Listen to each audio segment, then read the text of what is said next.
Hello. In the last series of videos, we looked at the development of feudal monarchy in France, in England, and the Holy Roman Empire between the 10th and the 13th century. As we saw, the experience of France and England tends to work in opposite directions. In France, what we saw was a fairly weak monarchy in the 10th century get progressively stronger. In England, the situation is more or less the opposite. In England, we saw that by the 13th century, the seeds of constitutional monarchy had been sown by that point. But the situation in the Holy Roman Empire is really quite different again. In the Holy Roman Empire, as we saw, the man who's going to be emperor first has to be elected to this title, King of the Romans. And he's elected by his top nobility. And after the year 1356, with the promulgation of that document called the Golden Bull, the number of people who actually do this electing is limited down to just 7. But what this means is that if a king wants to get crowned emperor, this has to be done in a separate process, and it has to be done by the Pope. All of this means that the man who's going to be emperor has to be acceptable to the nobility in the Germanic lands, first of all, to get that title King of the Romans. And then after that, he has to be acceptable to the Pope as well. This wasn't a problem for Otto the Great, Otto I, as we saw. This didn't prove too difficult for him because he believed he controlled the church. It was he who chose who's going to hold the top positions in the church in the Germanic lands. And as far as he's concerned, the Papal States were effectively a fief of the Holy Roman Empire as well. So he had the final say over who was Pope also. But there's a problem here. It's not a problem which is apparent to Otto in the 10th century, but what might happen down the road if the papacy decides that it isn't keen on being part of the feudal system in the Holy Roman Empire? What happens if the upper echelons of the church decide that they want to choose who's going to be pope? If they want to decide who's going to be the Bishop of Mainz in the empire, or one of the other top ecclesiastical positions there? In other words, what happens if people in the church begin to question who is subservient to whom? Is the church subservient to the emperor? Or should the emperor really be subservient to the church? In a nutshell, this is the root of the great showdown between church and state that we see from the middle of the 11th century to really the middle of the 12th as well. This struggle is usually known as the investiture controversy. But as we've seen in successive videos, the origins of this controversy reach back to the days of Constantine, and his role at the Council of Nicaea, where Constantine dominates the church. Well, now we're having to deal with the fallout of that 700-800 years later. But this isn't just an abstract theoretical discussion about matters of religion. It's an important discussion because it has real political consequences. It has political consequences all over Europe. In the Holy Roman Empire, Otto has been using churchmen to run all of his fiefs. In France, as we saw at the beginning of the 12th century, Louis VI brings the abbot of Saint-Denis into his administration, this fellow called Suger we met in one of the earlier videos. If the church is going to flex its muscles and proclaim itself independent of the feudal hierarchy, where does this leave these people who are working for secular authorities? Who are they loyal to? Are they loyal to their king or the emperor? Or are they actually loyal to the head of the church? This is the profound consequence of this struggle. Now, as I said, Otto had little difficulty with this arrangement. He had little difficulty because when he developed the Altonian system of government, the papacy was in absolutely no position to complain. The church in the 9th and 10th centuries is flagrantly corrupt. We already met Pope John XII. He's the Pope who actually in the end crowns Otto Holy Roman Emperor. Really, John is the worst of a very bad lot. John is elected Pope at just the age of 18. And upon becoming Pope, he gave himself over to every form of debauchery he could possibly imagine. John liked dressing up as a knight, so wearing a full suit of armor, wandering around in some of the top churches in Rome, carrying a sword, carrying a spear with him. John enjoyed gambling as well, but it's always far more fun if you're gambling with other people's money, and that's exactly what John did. He took the money which had been offered by pilgrims coming to the city of Rome, and he used that for his gambling habit. And at times during his pontificate, he engaged in a little arson, a little murder as well. He personally mutilated a number of disobedient priests.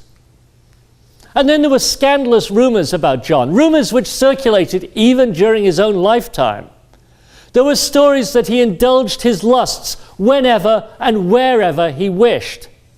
There were stories of orgies in the church of St. John Lateran. That's the main church in Rome.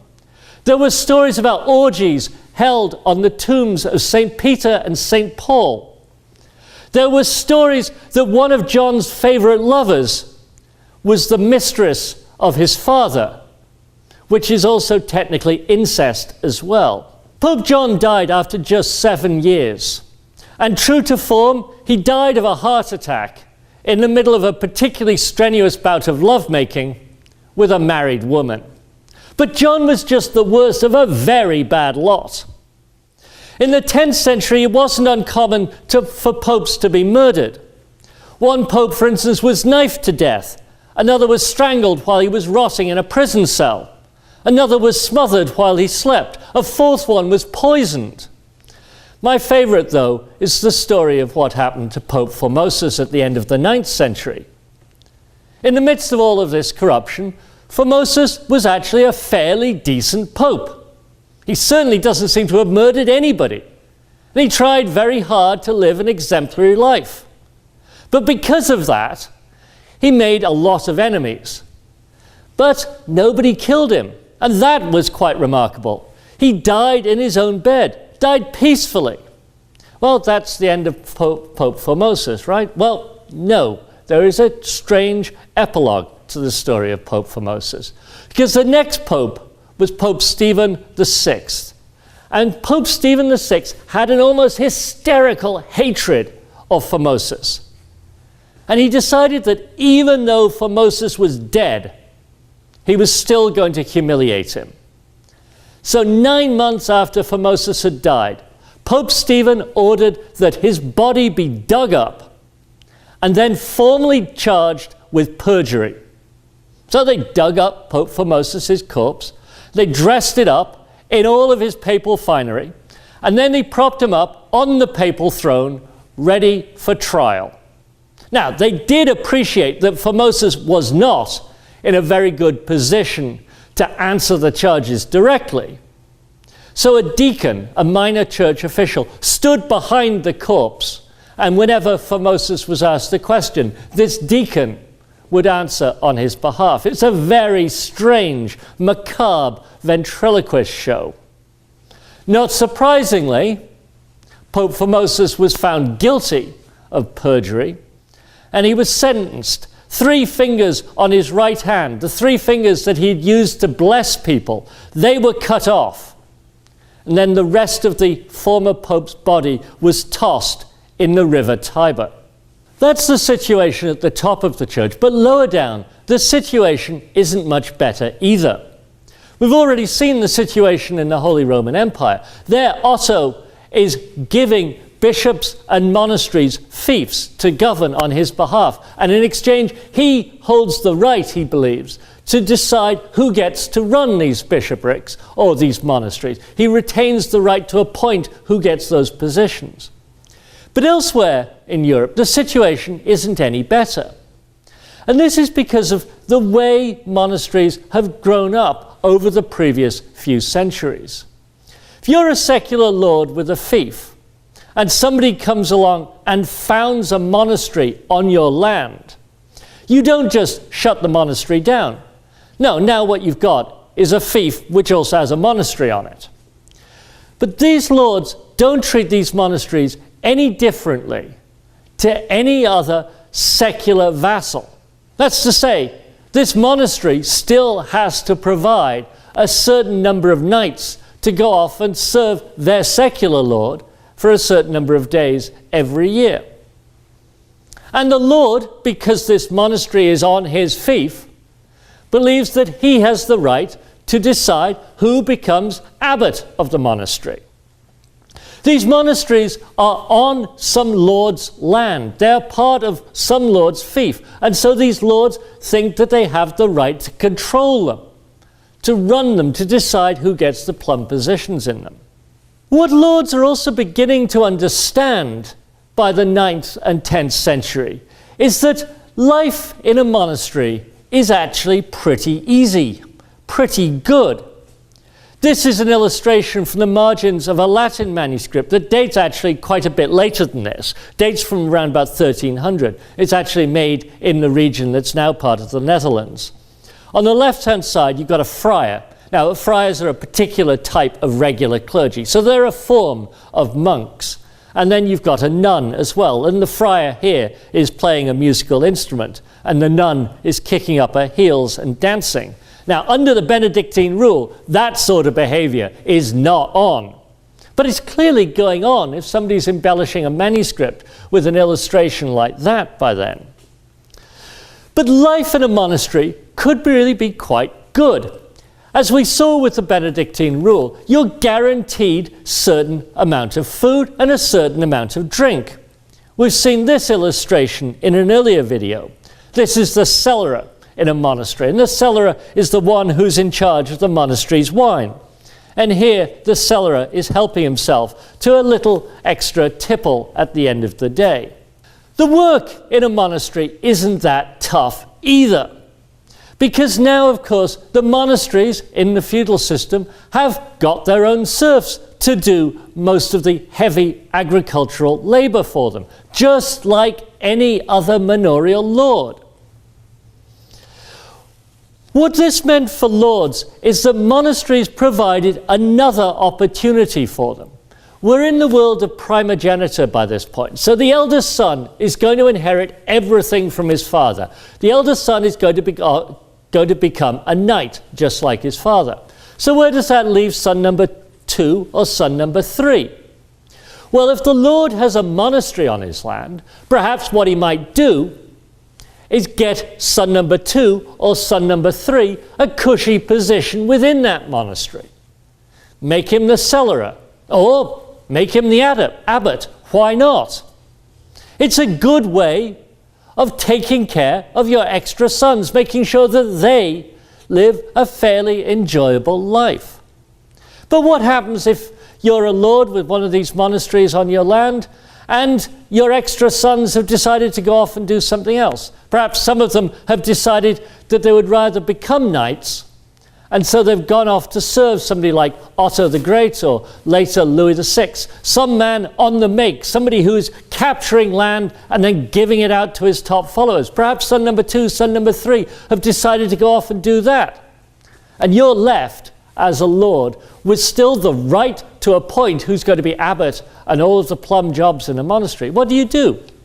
Well, what lords come to realize in the 9th and 10th century is that this right is actually a real economic asset as well. It's something that other people would pay for.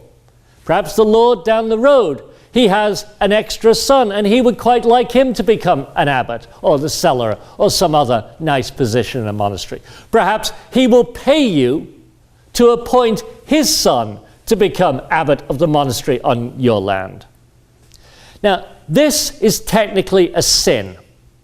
The idea of buying and selling church jobs is called simony. And it is technically a sin. It's a big problem for the church.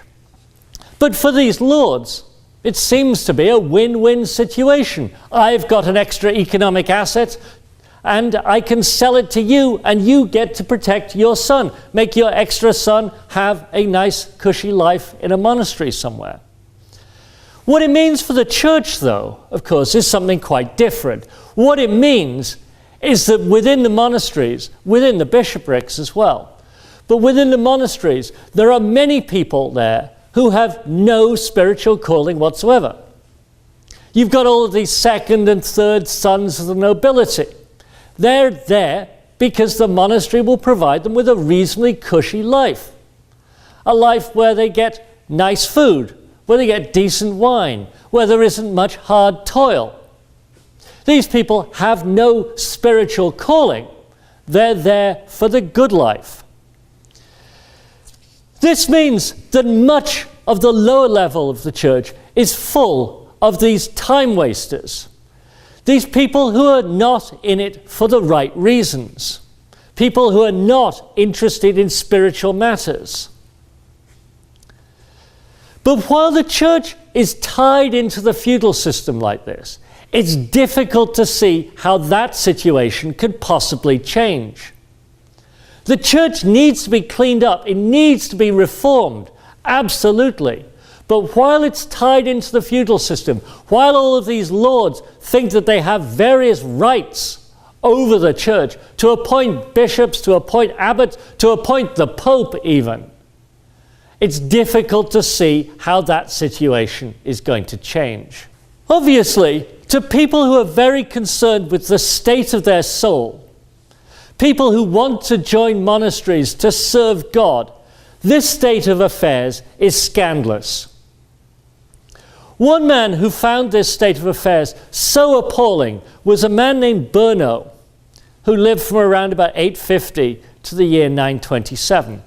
Bernot was a monk in central France, and he'd made a name for himself as a particularly strict monk. He'd made a name for himself following the Benedictine rule to the letter. Very strict disciplinarian. In the year 910, Bernot lobbied the Duke of Aquitaine of the day. This was a fellow called William the Pious. William the Pious, Duke of Aquitaine, who lives from 875 to 918. Bernot asks William to found a new monastery on his land. And William agrees, but he makes this new monastery completely exempt from any secular influence. William decreed, when he founded this monastery, that not he, nor any of his relatives, nor any of his successors would ever meddle in the affairs of the monastery. They would leave the monks to live the life following the Benedictine rule to the letter. He would even allow the monks to elect their own abbot. That's exactly what the Benedictine rule had said monks should do, but it's a custom more honored in the breach than the observance by this point. In other words, the monks are going to be completely free to govern themselves. They're going to be completely free to devote themselves to the service of God.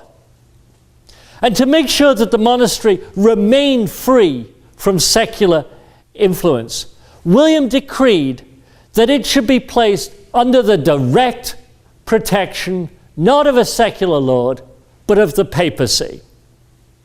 This monastery, which is founded by Bernot and by William the Pious, is known as Cluny. It's founded in the year 910. Cluny is here in east-central France. It's about 400 kilometers south-southeast of Paris. Now, Cluny starts out as a one-off. It starts out as an isolated ecclesiastical foundation. It's just the response of one rather pious lord to one monk who'd asked him for a particular request. but it quickly gains a reputation across Latin Europe. Its monks become particularly known for their piety.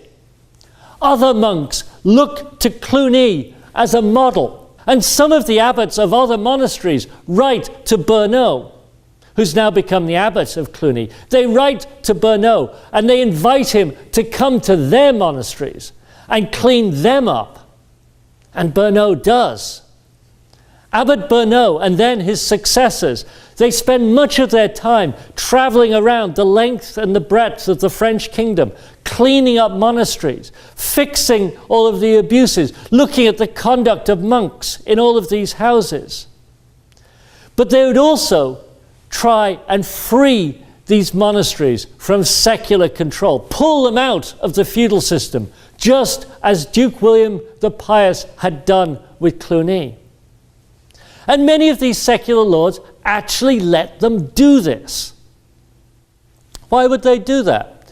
Well, we can't underestimate legitimate, true piety in this period. Some of these lords have spent most of their life hacking people up, hitting them with battle axes, running them through with swords. As they start to get a little older, maybe they start thinking about the condition of their eternal soul. Maybe they think that they need to do something good for God, and what could be better than treat the monasteries on their lands well, to give the monks on these monasteries some independence. So some of these lords allow these monasteries to be pulled out of the feudal system. But once Bernot and his successors clean up these monasteries, and once they're pulled out of the feudal system, that doesn't end the matter. Instead, these newly reformed monasteries now are placed under the oversight of Cluny.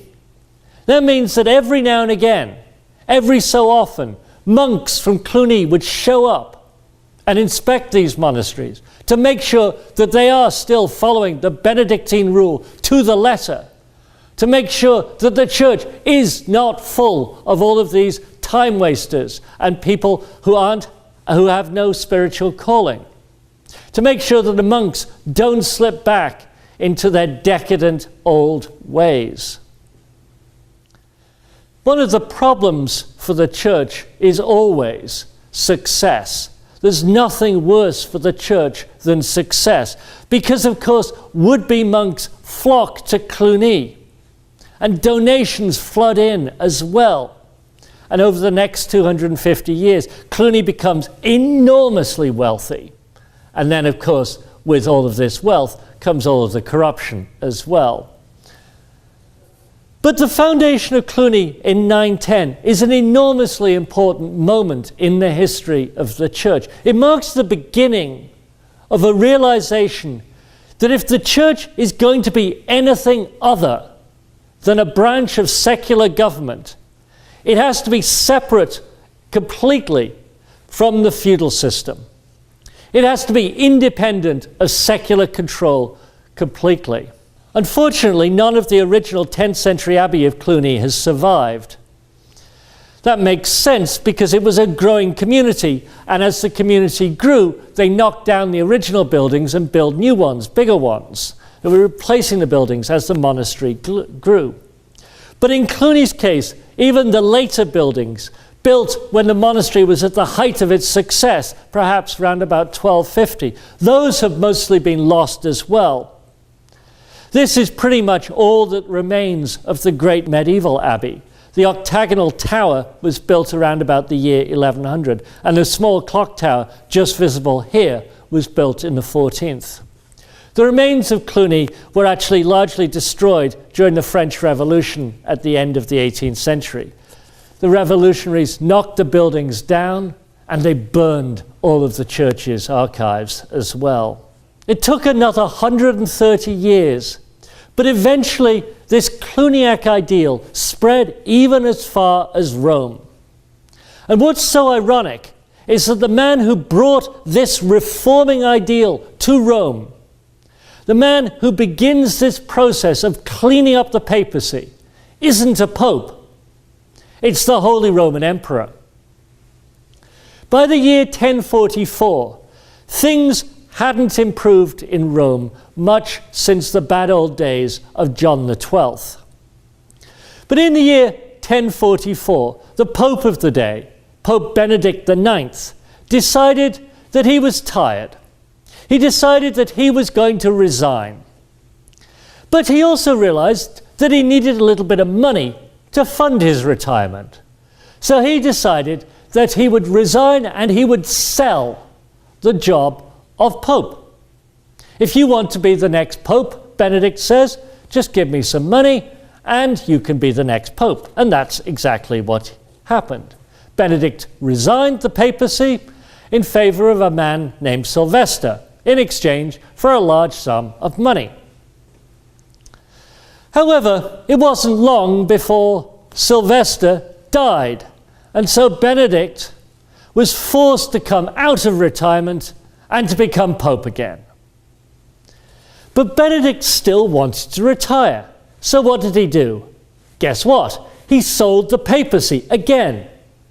This time he sold the papacy to a man who became Pope Gregory VI. But just a few months after Gregory took over, Benedict had a change of heart. Retirement wasn't for him after all. He would quite like to be Pope again, he decided. So he accused Gregory of being a usurper. And he announced that because Gregory was a usurper, he was still Pope after all. Gregory, of course, was having none of that.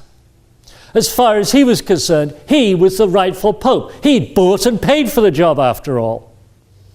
He was going nowhere. Now, Benedict could have got away with this sort of appalling behavior, perhaps in the 10th century. But now, with this Cluniac ideal spreading across the Latin West, which stressed cleaning up church institutions, this sort of behavior at the very top of the church, that simply was not on. This sort of behavior was far too scandalous for Christians across Europe to tolerate. Something had to be done. One of the men who was so offended by Benedict's behavior was this fellow, the Holy Roman Emperor Henry III. And he's emperor from 1028 to 1056. This is an image from an Evangeliary of Henry III.